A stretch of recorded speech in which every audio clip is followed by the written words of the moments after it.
without further ado, welcome to our second stream. What is COVID certification and why would you want it? So we got a couple folks here from Portland. Rochelle is calling in from Texas. So I'm excited. And Gloria, would you like to introduce yourself first and say hey to everybody? Yeah, totally. Hey, good afternoon, everyone. So I am Gloria Coleman. I prefer Glitter Gloria. I am the founder of Exit Bliss. We are COBID everything certified. I've been working with Mazarine for like the last 8 years, and we continue to facilitate together. Yeah, and this is a joint presentation between our two businesses, Exit Bliss and Mazarine Trays. So really, really glad to have Gloria here this time. So I want to tell everybody you're so smart for coming here today. Government contracting can make your business grow, and government agencies are eager to meet their internal goals by giving more contracts to certified small businesses, women-owned businesses, minority-owned, and veteran or service-disabled veteran businesses. So the keyword here is certified, and that's what we're going to be talking about today. So even if you're not in Oregon, you can still take advantage of this with your own certifications in your state, as well as federal certifications. So if anyone's listening to this later and you're not in Oregon, but you want to do business in Oregon too, COBID certification is a good thing to have. I am also COBID certified. So do you know what COBID stands for? Type in the chat. Yes, no, maybe. Feel free.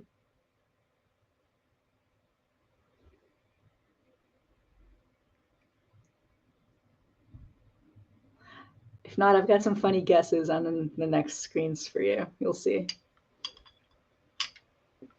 All right, what we got here? We got some guesses. No, Michael said no. Gloria said yes. All right. Gloria, don't tell everybody yet. Wrong answers only. Okay. So if you're wondering if this is for you, it's for you if you're wondering if you want to get a certification like a woman-owned business, minority-owned business, veteran-owned business, or small business. And if you stick around today, you're going to learn about what is COBID, how it can help you get contracts, and how it relates to federal certifications. So this is a bit about me. And Gloria, if you're going to come up on these more, I'm definitely going to have a slide about you. Sorry, I didn't have one for you today. It's okay. All right. Well, I've done a bunch of things. I've created like 15 online conferences, 10 courses, 3 books, 2 podcasts, and a partridge in a pear tree.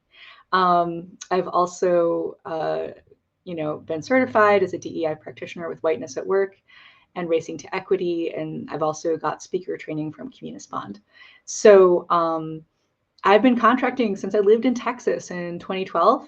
And then when I moved back to Oregon, I started getting more contracts in 2013 and 14. And then I've had the same contract with Metro since 2018, which is where I met Gloria, which is so great. And I love working with her. And so these are some other folks that I've worked with. So I'm not just telling you like, oh, get government contracts. It's a good idea. Like I've never done it. I've absolutely done it. We are continuing to do it. We love getting government contracts, and we're always learning new things. So there's always more to learn about this. These are some other folks I've worked with as well. State of Washington, Department of Enterprise Services, State of Oregon, Division of Financial Regulation, as well as a subcontractor with Gloria. I've worked with Multnomah County and with their CDEF program certification. It's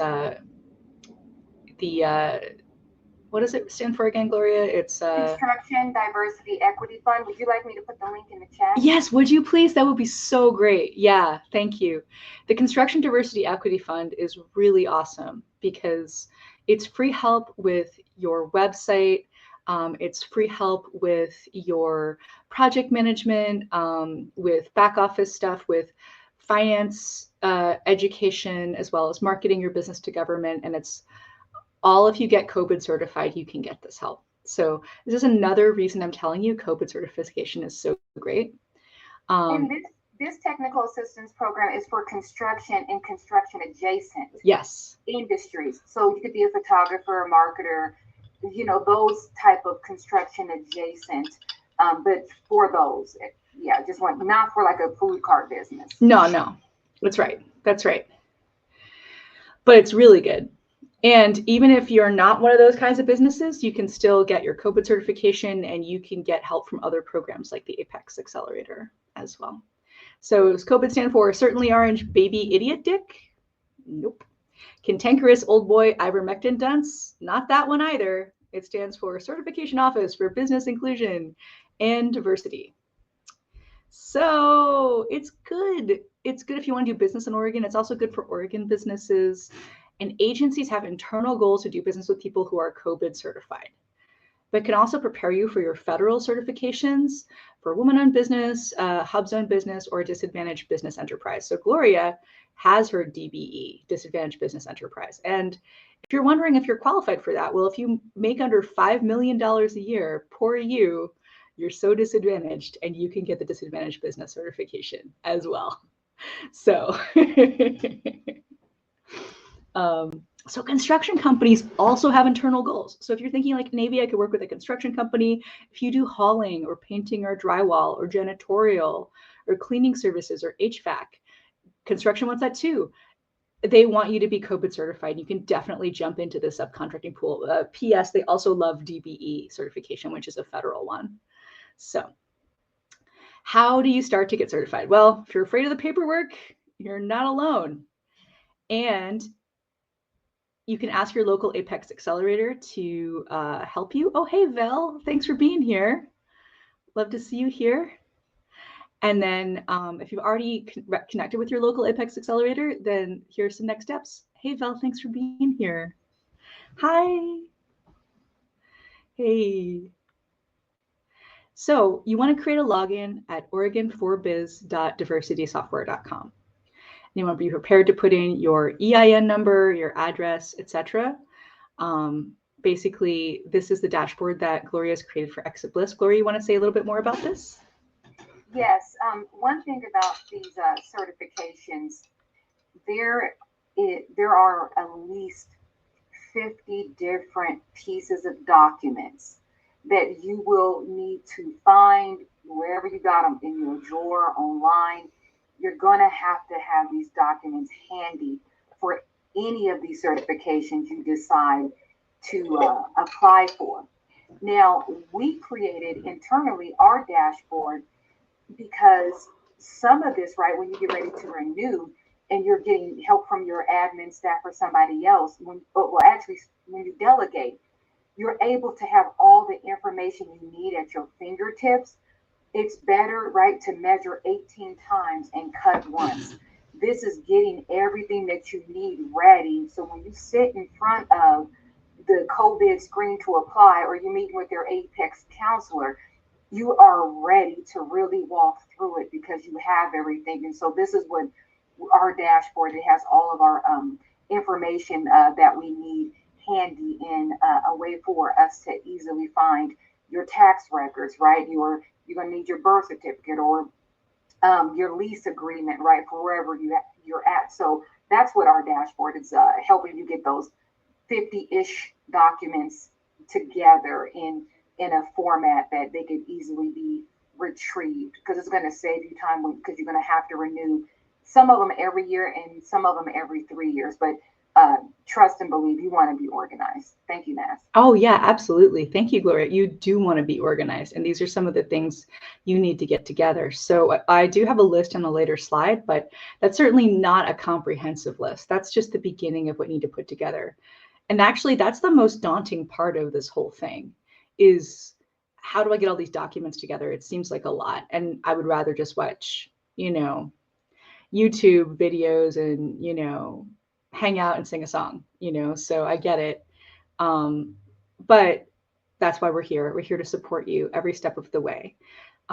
So you just keep coming to these live streams, check out what Exit Bliss has to offer, check out Apex Accelerators and the CDEF program too. There's so much support for you. So you first have to choose which certification you want to get. And so what I usually advise people to do in Oregon is check out the ESB, because emerging small business is something that everybody can do, and it's the easiest one to get first.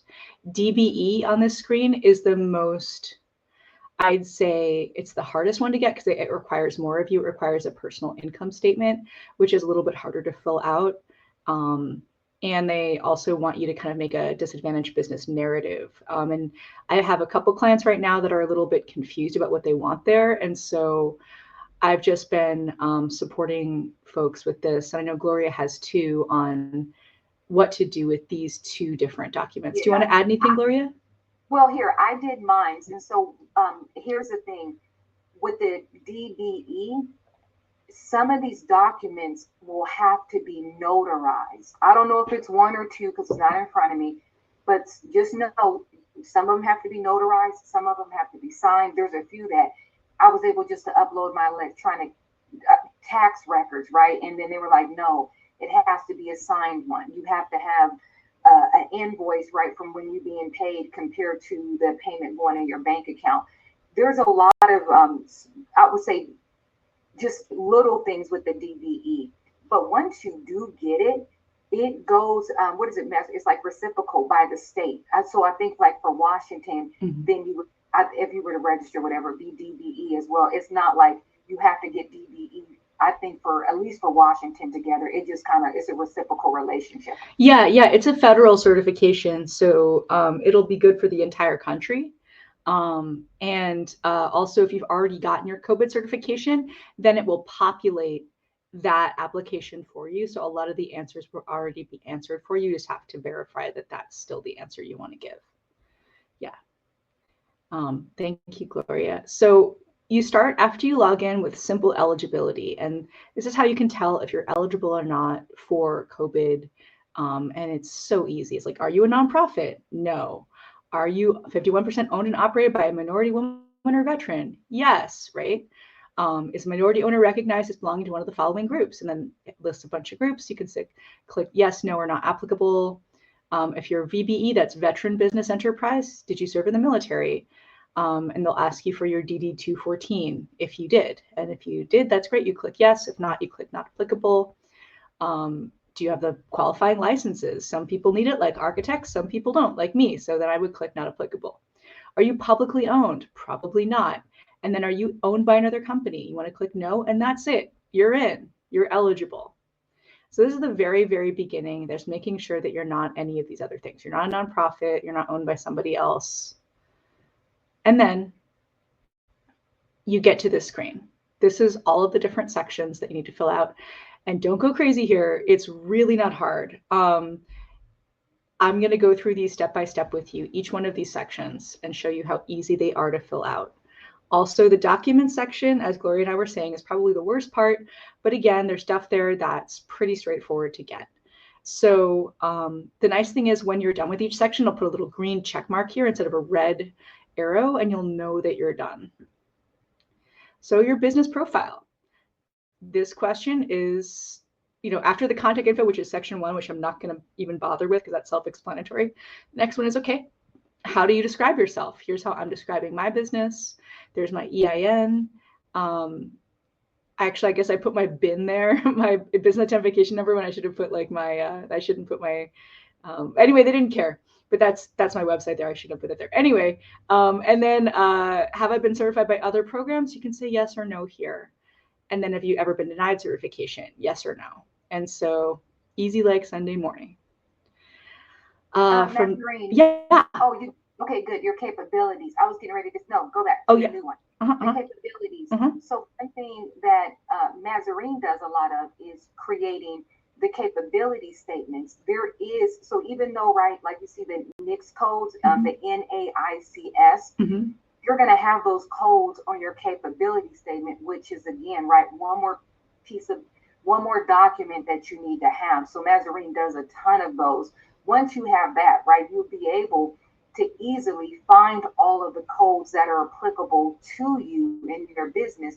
But there is a section in here that asks you to upload your capability statement or something about your services. Yeah. So go ahead. I just wanted to make sure folks were clear, right? Like if you had that, this part would be a lot easier too. Yes, yes. So if you don't know what your NAICS codes are, that's totally okay. We help you with that. You can also go to NAICS.com. That's NICS.com and type it in, and then just type in a keyword. But you can also type your keywords in right here where it says select code. You only have to put in one code, but if you want to put in more, you absolutely can. And there's a bunch of places you can. So basically, this section is just simply one code. That's it, and you'll be done. The next part is ownership and control. This is tedious because there's things here like you have to put that you're disabled or not every single time, your percentage of responsibility for hiring and firing or marketing and sales or estimating every single time, your number of years with the firm, your gender, your ethnicity, and your name every single time here. That's just tedious, but again, you can just get it done. And sometimes you just need a buddy to sit there with you and do it, and that's what we love to do. Yeah, Nazarene, one thing about this, so those NICS codes that we talked about, if you don't have as many in there as possible, mm-hmm.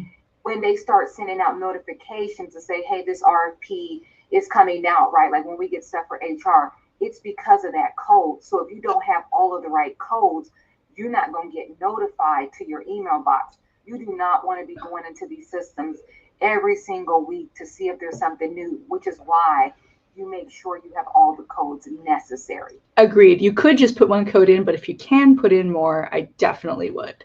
You're so right, Gloria. That's a really good point. Yeah, right. Because that's how we get notified. And then on your next screen, right, the ownership, the thing that Mazarine is really talking about, right? These places want to know, are you are doing all of this, right? Yes, you are a small business, but this is like delegation, right? Because these roles that she's talking about, like who's doing estimating, who's doing marketing, who's doing hiring, think about it. You HR, sometimes you legal, you find you accountant, like you back office operations, you IT, you are basically, this is to show you a reality check that you are 100% responsible as a solo owner, or in, especially if you don't have a team, to do all of these things. And it's more roles that are there. And that's something we actually support with, is right, that delegation, helping you create standard operating procedures so you can take some time off, right? But you don't want to be doing all these things year after year. You want to be able to put different folks' names in there as you grow your team, if that is something you desire to do. Yeah, as you grow, you might say, hey, the marketing part, someone else is doing that. But basically what they're trying to do here is make sure that you're not just a minority-owned or woman-owned business and name only, you're actually controlling these parts of the business. Because let's say that you're a husband and wife team and you're like a 51%, 49% split with your partner, and you're the wife and you're 51% and he's the husband and he's 49%, let's say. But he's doing all the estimating, the hiring and firing and so on. They might say, you're not really the owner of the business. It's him. If he's doing all the work and he's doing these really critical business tasks. So that's something else they're trying to figure out here is, are you who you say you are? This next section is so easy. So if you don't have any licenses, you just click no. If you don't have any major customers yet, that's okay. Just click no again. If you do, feel free to type in the contract amount, the scope of work, the date, who it was, their phone number, their contact person, and were you a prime on this? Were you the one who was getting the money? Or were you a sub? Was someone else getting the money after you did the work and then distributing it to you? So I just did this with an architect recently, and he's like, oh yeah, here's my name of my architectural license. Here's how long it lasts. That's it, Or here, I'm an electrician. Here's my electrician's license. So ESB. ESB is just emerging small business. There's just 2 questions in the section, and then it can be done. So easy. So, has your business been ESB certified previously? Most of us is going to say no to this. You can only stay on the ESB list for, I think, 9 years or 12 years or something like that. So I was ESB, but I'm not anymore because I was on it for too long. And And then you want to list the total number of work hours for all permanent, temporary, and part-time people per year, right? That's including you. So you just have to say, okay, 40 hours a week, maybe 50 weeks a year. You just do that math for yourself. If you have any temporary employees or part-time folks, add them in here. But otherwise, if it's just you, then it's just you. So you want to add that in. And finally, we get to the documents. Don't freak out, don't freak out, don't freak out. There says 15 mandatory, 7 required. Required is actually kind of not required, and mandatory, there's some things here you can just say this does not apply to me. And that's pretty straightforward. So if you're not applying for the veteran business certification, then DD 214 does not apply to you. And you can just make a piece of paper that says this does not apply to me, attach it, and that one is done. Articles of incorporation and articles of organization. If you are registered as a business in Oregon, you can find these on the Business Oregon website, on the Secretary of State's website, and they have a link right there to get them. You can upload the same thing for both of these. And again, done. Affidavit of accuracy and truthfulness. You just download this. You actually physically have to download it, print it out, physically print it out, sign it, date it, and re-upload it. You cannot electronically sign this thing. And they say this here, this is a big no-no. They want the quote unquote wet signature on that. Proof of ethnicity and gender, like that, they just want your birth certificate, passport, driver's license, something like that. They also want proof of citizenship, and in that case, you will either have to have your passport or your birth certificate for that. And then if you don't file individual, if you file corporate ones with your individual taxes, then you can just upload them there. You can upload the same ones. These are some things there, and they're not, of course, all of them, but that's just a place to start. So required is kind of optional. So, if you have an outside job, they just want you to write them a letter saying why this doesn't interfere with your business. And then if you don't, then it doesn't apply to you. So you just click lock in, click here, and then click lock in. There's some more here, but you can click lock in for all of them if they don't really apply to you. So documents you're definitely going to need. As I said, these 3 things already at the top, I talked about that. And then, of course, this does not apply to me. Just a piece of paper that says that. I've had people just write it on a piece of paper and take a picture of it with their phone and then upload it. They want your resume. They want 2 paragraphs about your business. They want your equipment list. And that could just be if you have a desk job like me, it could be oh, here's my business computer. I also have a desk or a chair that I got for the business, but you don't have to give them every single pencil or whatever. And then I don't have any licenses, so I don't have to upload that. And then bank authorization and signatory cards. So I uploaded the front and back of my business bank account card. And then, as we talked about already, passport and birth certificate. Is there anything else that you'd like to add here, Gloria? Things I forgot that you think I should have added here, or? The one piece of paper that I feel gets everybody. So when you first open up your business bank account 1 year ago, 10 years ago, there is a required one that you have to have proof of opening up that bank account with an initial deposit. Of course, you go to the bank, they give you the paper. Yeah, you think you're gonna keep it, and now you should tell everybody, scan it in and organize it so you can because you will need it. So I had to go back to my bank to ask, give me that document of the first time I opened with a deposit. And again, right, that takes 4 or 5 days, which is why this process can take so long, because you haven't at least got all those documents together. And that is going to take some time, but it's going to be worth it, especially when you do this certification in additional certifications. We just got our national LGBTQ certification, and that took time, but I had to provide those same documents. And so that's why, again, getting everything organized is good. And me and Nazarene both have Washington certifications.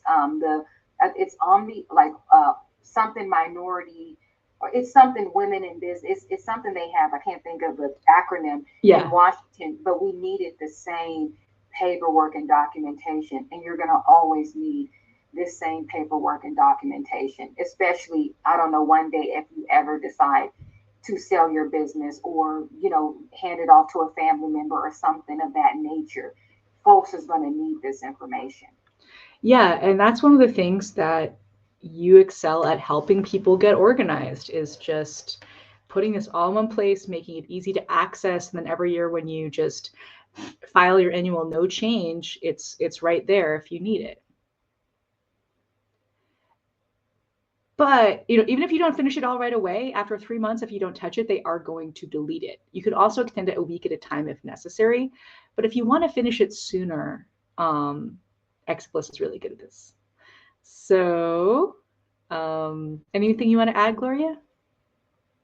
No, I mean, once we help you plan and prepare, like, you'll be ready, like, to do it right. And if this is, think about it, those in the tech world, this is a sprint. Mm-hmm. Like when I did mine, it took 2 weeks. It was a sprint. I'm getting all the forms. I'm going to the bank today. I'm going to go get this. And I had some stuff, but nonetheless, right? I'm pulling this document. I use my business resume. I'm sorry, my business dashboard to pull a lot of this stuff. And it also allowed me to audit, right? This part of this, what I would say the good thing about COVID certifications or just going through this process that Mazarine is explaining, it helps you as a business owner do your own internal audit of all of your documentation. Because if you hire me or Mazarine and say, I want you to do this, and now we asking you, well, where's this, where's this, where's that? That's a lot of stuff, like, right, to do. So you want to basically be able to audit these documents, right? Have them with the right naming conventions. And think about cybersecurity, right? In access and controls. You hire me as the finance person. I might need access to that document, right? That's in the accounting, right? Your bank records, right? But then technically, right, in HR, that's where your resume would sit, right? Or those other things, right? So you don't want one person having access to all of those files. So when you start to create your internal documentation file structure, you need to think about that, right? Is taxes under T?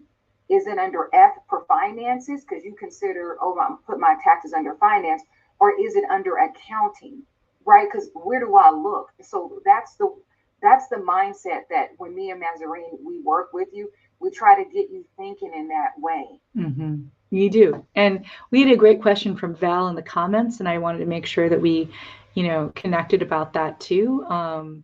Val said, how is this new administration affecting these certifications? And here in Oregon, we're staying the course. We're not taking away any of these certifications. Washington is not taking away any of these certifications. And keep in mind, this administration is not going to last forever. So even if it seems like a scary time to get involved with federal contracting, just do local. That's what we're doing. You know what I mean? So you can always get federal contracts later. It's good to cut your teeth on the local side of contracting before you go for federal anyway, because when you get there, you have to be really organized, more so than local. And so once you've gotten your COBID certification, we've got a little high five here from Cynthia, and we love her so much. And then you can, get your DBE after you've got your COBID certification. Or if you're in Texas, let's say, get your local Texas certification and then get your DBE.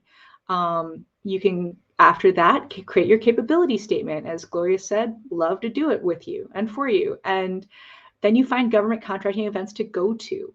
And if you stick around for another live stream, we're going to talk about which ones to go to in the Portland area specifically. And then you want to get more training to do this work well. There's lots of people who can offer you training out there. We're just a few of them, but we like to make it fun. A lot of these other trainings are kind of boring. So very true. And one thing, right, about, how Mazarine said you could do one, right? This is what we recommend as Exit Bliss. You need to sit down and decide which ones you're going to go for. Say, and I'm not saying all states, right? Like, let's be real, you're not going to be registered in all states, but decide on which ones you want to go for. Because if you do that, then you're basically using that small amount of time to apply at the same time versus you saying, oh, I'm only going to do DBE. You're going to have to go back all over again, start a new application, then to basically upload those documents all over again, and then now you have it staggered, right? Because I'm just saying, you do this in February, right? You waiting on your taxes because you know they want your taxes. Well, frankly, right? I'm not telling you when to do it, right? But if you did it in June, your taxes would have usually have already have been done. So that's one less piece of paper that you might have to rely on. I just wanted to call that out. Not telling you when to do it, but it's good. I did it. It's good to do them all at the same time. I did them all when I had my taxes, so I wasn't waiting on my taxes, because a lot of folks are waiting to do they tax, and then what do you call it when they postpone it? Like put it off to October, right? Mm-hmm. If you're still gonna be waiting on that, you're gonna be past your 90 days if you started in the spring. That's right. Another question we had in the chat, are these focusing on Oregon with these sessions? I am in Ohio, and I'm just telling her, great question. We have pieces related to Oregon in each session, but we're not only about that. So just so you know. So if you are in Oregon, though, and some people here are, the CDEF program, if you are construction or construction adjacent business, get in there. It's so great. Gloria's already put the link in the chat for you. There's so much free support for you. But even if you're not in Oregon, as some people here are not, in these next sessions, we're going to talk with you about, if you've got a certification, what happens after that. Then networking to get government contracts. We're going to give you general networking tips, not just specific to Oregon tips. And then free resources that are available nationally as well as locally here. So it's definitely worth it your while to attend these other ones. And also, if you want to do business in Oregon, getting the COBID certification, you can still get it here. You don't have to be a local Oregon business to get it. Marketing your business to government, again, is going to be completely related to anyone who wants to do business with the government. And then we're going to have an AMA. So Gloria and I are going to be here on the 30th of September. We're going to say, ask me anything about government contracting. So I really hope that answers your question, Val, and I hope you found this useful today. And if not, well, trust me, the next ones are going to be even more useful to you, no matter where you are. And if you're like, okay, great, how do I get started with this certification in my state? If I'm in Texas, if I'm in Ohio, look at your local Apex accelerator to get your first certification. Apex is apexaccelerators.us, I believe. We talked about it in the last session. And this is great. And Nazarene has, right, this is September to her point, right? Especially, as we go through the fall, right? October, November, December, we'll basically be talking about, after this, right? We have the request for proposal process, right? Like she's the now what? Mm-hmm. Yes, you can go to these places and get some technical assistance, but you're gonna have to, you got it, to start applying for RFPs, request for proposals or request for quotes. That is a long, you think this process is tedious? It is a tedious process, right? Because why have it if you're not going to apply for those government RFPs? Mm-hmm. And so that's one thing that we both support and help excel at. And anyways, we try to make it as easy as possible. But yeah, that will be future sessions, regardless if you're in Ohio or Texas. That's going to be applicable no matter where you go. Mm-hmm. That's right. And these are some of the many things that ExaBliss does aside from the Apex accelerators. Apex accelerators are great to help you get certification and help you get, started with contracting, but these are other things that ExaBliss does.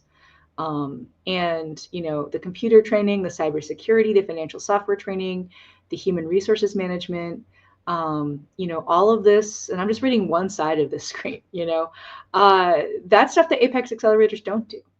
And it's project planning and roadmaps, very, very helpful when you're getting government contracts. Anything else you'd like to add, Gloria? I think that the biggest thing, right, for a lot of us, right, is that delegation, right, that transition management. Like, even when you get to the RFP process, right, you don't want to keep doing this. If it's what Nazarene would say, if it's not bringing you joy, then you probably should hand it off to somebody else who is specialized or who loves doing that. And so I think that's a big thing about that transition management. And as you transition in your business and, move up and build your team, start thinking about what are the things I really don't like to do. I don't want to do this certification piece. Then I'm hiring somebody, right, to do it or whatever the case may be. But you should really start thinking about that. Otherwise, no matter what certification you have, no matter what, RFP you go for, you won't have that joy in your business. Yeah, you're right. And, Gloria and I are not in Washington State, we're in Oregon, but we have Washington State certifications as well. And Gloria and I both have federal certifications too. So Tabor 100, if you did register as a business in Washington State, they can give you a free laptop. They can give you free Microsoft 365. They can give you free QuickBooks for a year. So there are so many benefits to registering as a business in other states that are just real tangible benefits for you. So that's something to consider as well when you think about registering in a state that you're not in. We've both gotten a lot out of the Tabor 100 program, and we both had mentors from there too, and we loved them. And now Gloria is a trainer and a coach with them too. Yeah. So, and we're getting more, we get, fingers crossed, but getting more clients up there. And I think the thing about Tabor, right? So as you look at these, the Tabor that accelerates, you should try to just check them all out to see the value. Like Tabor will, if you become a member, I think for like $200 a year, that can be used as your physical address, right? For sending mail. So when the government, for I don't know, the Secretary of State for Washington, what is your Washington address? That is your Washington business address, right? You really don't want to tie those things to your home. So places like Tabor can become your registered agent. Your mail and everything can go there. And when people look on the Secretary of State site, that is your location, regardless if you up there once a year, it is still your location. Yeah, that's right. So you don't have to be in Washington, D.C. to get government contracts. And in fact, let's just stay away from there for a little bit till things calm down. So if you're overwhelmed, we can help. And also, please feel free to keep coming to these free sessions. They're for you. And